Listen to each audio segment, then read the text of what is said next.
नमस्कार दर्शक बंधु पाणीपाग अपडेट रे आपनको स्वागत। दर्शक बंधु राज्य में वर्तमान धीरे धीरे वर्षार परिमाण बढ़ुची सेपटे मौसुमी की नहीं गोटे प्रकार बड़ खबर आसुची कारण यही मौसुमी पुणी थे विदा नहीं पारे। आपण भावुवे मौसुमी आसवा पूर्व केमी विदा नेब।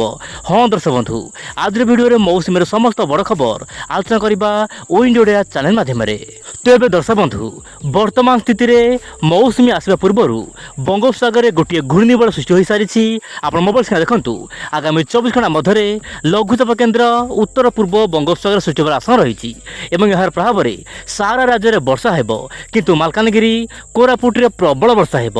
या सहित रायगड़ा ता सहित जो रोचे गजपति यही सब जिले में प्रबल वर्षा हेब। या सहित नवरंगपुर नुआपड़ा में प्रबल अति प्रबल वर्षा हो पारे। या सहित दक्षिण आभ्यंतर ओडिशा ता सहित उत्तर आभ्यंतर ओडिशा केतक अंचल वर्षा सहित घड़घड़ सहित वर्षा हो पारे बा थंडरस्टॉर्म लाइटिंग देखा मिल पारे बोली जहाँ वर्तमान समय बड़ खबर आसूची। वर्तमान समय मौसुमी वायु को लेकिन बड़ खबर आसूची। आप देखु वर्तमान दक्षिण पश्चिम मौसुमी वायु बहुमात्रा सक्रिय हो जाइए।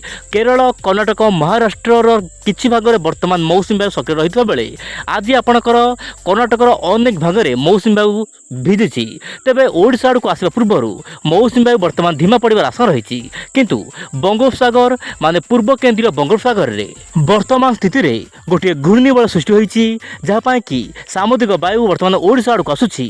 ओडिशा विभिन्न अंचल में वर्षा हो पारे किंतु यही घूर्णिबल आगामी 24 घंटा 48 घंटा मध्य गोटे लघुचाप केन्द्र सृष्टि हो पारे ओडिशा उपकूल विशेषकर उत्तर ओडिशा उपकूल में यार प्रभाव में राज्यर विभिन्न अंचल में तुहा को तुहा विस्तृति वर्षा देखा मिल पारे किंतु यही विस्तृति वर्षा प्राय 2 ରୁ 3 दिन रही पारे बोली वर्तमान समय बड़ खबर मिलूची।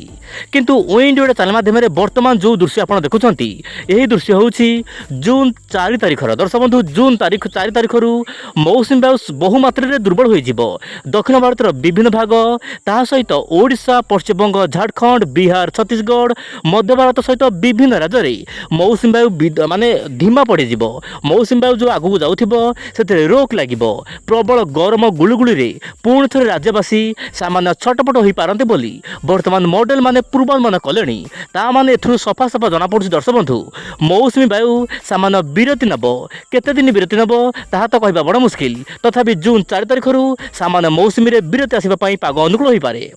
एबे देखिबा आगामी जो रहुछि जून मासरे केमिति रहबो पानी बर विशेषकर वर्षा को लेकिन आपण देखंतु दर्शक बंधु जून मासरे भल वर्षा हो पारे बोली लॉन्ग रेंज फोरकास्ट माध्यम रे जीएफएस मॉडल आकलन करुछि।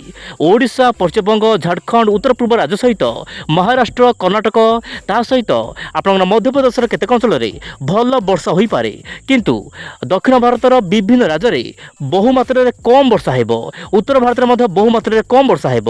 एपटे जीएफएस मॉडल जो मेन मेम्बर माने रहउछंती एहा मध्ये आकलन करुछंती एही लघुचाप पर मौसुमी बहुमात्रा धीमा पड़ ओडिया चैनल माध्यम पूर्व जमीती कहूले दर्शक बंधु 3 तारिख पर्यंत वर्षा हेब। वर्तमान मुझे कहूँ चाहिए 3 तारिख पर्यंत वर्षा हेब तापर राज्यर विभिन्न अंचल में मौसुमी बहुमात्रा धीमा पड़ तेज। दर्शक बंधु मुझे आपको कहली मौसुमी आगामी दिन में धीमा पड़ा नहीं वर्तमान बंगोपसागर जो लघुचाप सृष्टि हेब यार प्रभाव में प्रबल वर्षा हेब दक्षिण ओडिशा उपकूल ओडिशा उत्तर आभ्यंतर ओडिशार विभिन्न अंचल में वर्षा हेब।